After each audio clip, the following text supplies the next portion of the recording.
bye Kyaga kantukole ki kankikolere concert tugikole oberenga ekintu kyona kitambula bulungi nyo Kyaga ina concert yasazeewo atuwemu akoye empye zamu okumulangira agambe katika nonya akasente mu bulungi nga mpita mu music wange badde kola ndoza agera gita gundi Kyaga experience ndo ninga yebisebukedde no it's never too late wona obojide kintu kiba kitambula tajja kubuza ngera kuyoza New York agenda kuteka katikati na ude katikati katikati agenda kuteka katikati Kyaga anyway ya mutumuleke ngena kuyoza omuyimbi New York iseko mangu ani Kyaga checho wadde ne manager we majala kugumiza naye ujiza kugumiza obulala andeka sula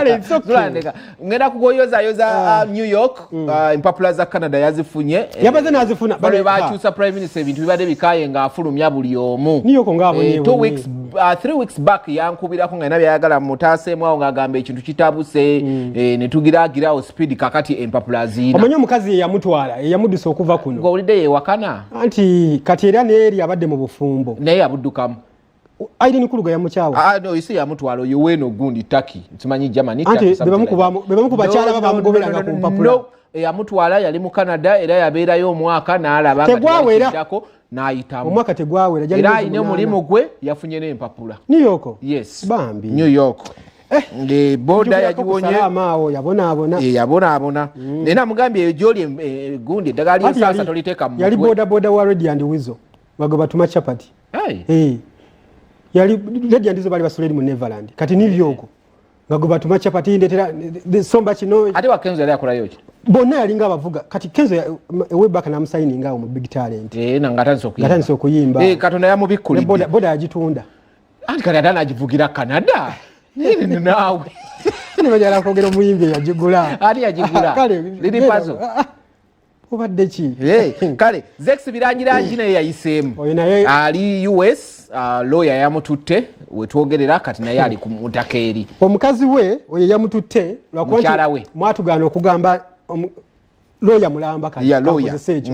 omukyala yamututte lawyer mulamba naye mukulumu naye agende kubanga music abadde yagaana nga struggling musically kati nafuna waawo omugongo ne gumutwala so obulamu ndoza bujja kutya ate bamututte Boston yagerede ku nnyonyi si mugongo anti era mugongo era gwe gwamututte agenda kola kyemirimu agenda kola ji agenda kola so ekyamutwazizza agenda abonebone kuba anyways achali vibrant yakwanti omukazi ali mu 50s ani oyo lawyer mulamba yamututte tatunulikako nenga omaitu katukulembeza kitiibwa era omusanga naye yakwesooka adda so ino lawyer mulamba so tobuuza looks tinga ate yamanyuma akutereza ati agambye lawyer mulamba so yamututte na Mountain Dew onyweko ze mwagaza birungi byerere agenda abonebone naye America sikubona naye wano kyali kyagaana nga yagwa flat adafu naye bushomo abadde ayimbira kasanvu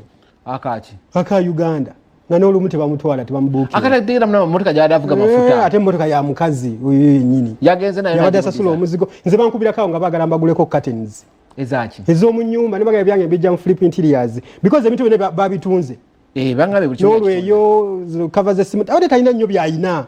alina buntundu sandozi biki ekitanda badde abantu bayita abadde asobola ku kitanda kya pallet nze kyo sikyebakako buli muntu ali mwagala wa muddusa ate gundi mpulidde ate gundi alangiridde owe bakitadde ani malende oyo baalwa nawo mbubuka kifeesi yali tasobola kubeera naye yali akuba bikonda awe kanyanya olaba najja ate wagenda okukubira natandika okweripa ku malende era neze nalaba nnyo ngamba kati ono gayi abazaaki ku malende isooka gayi oba omugerageranye asinga malende obulungi ani oyo yeyitaani erinnya lende erabira lya kisiraamu Paris King whatever so asinga malende obulungi so kati tewalira havu yadde yali alina kyabaza era yakigusizza yagenze n'emmotoka ey'amalende era kati malende omulaba ali ku bigere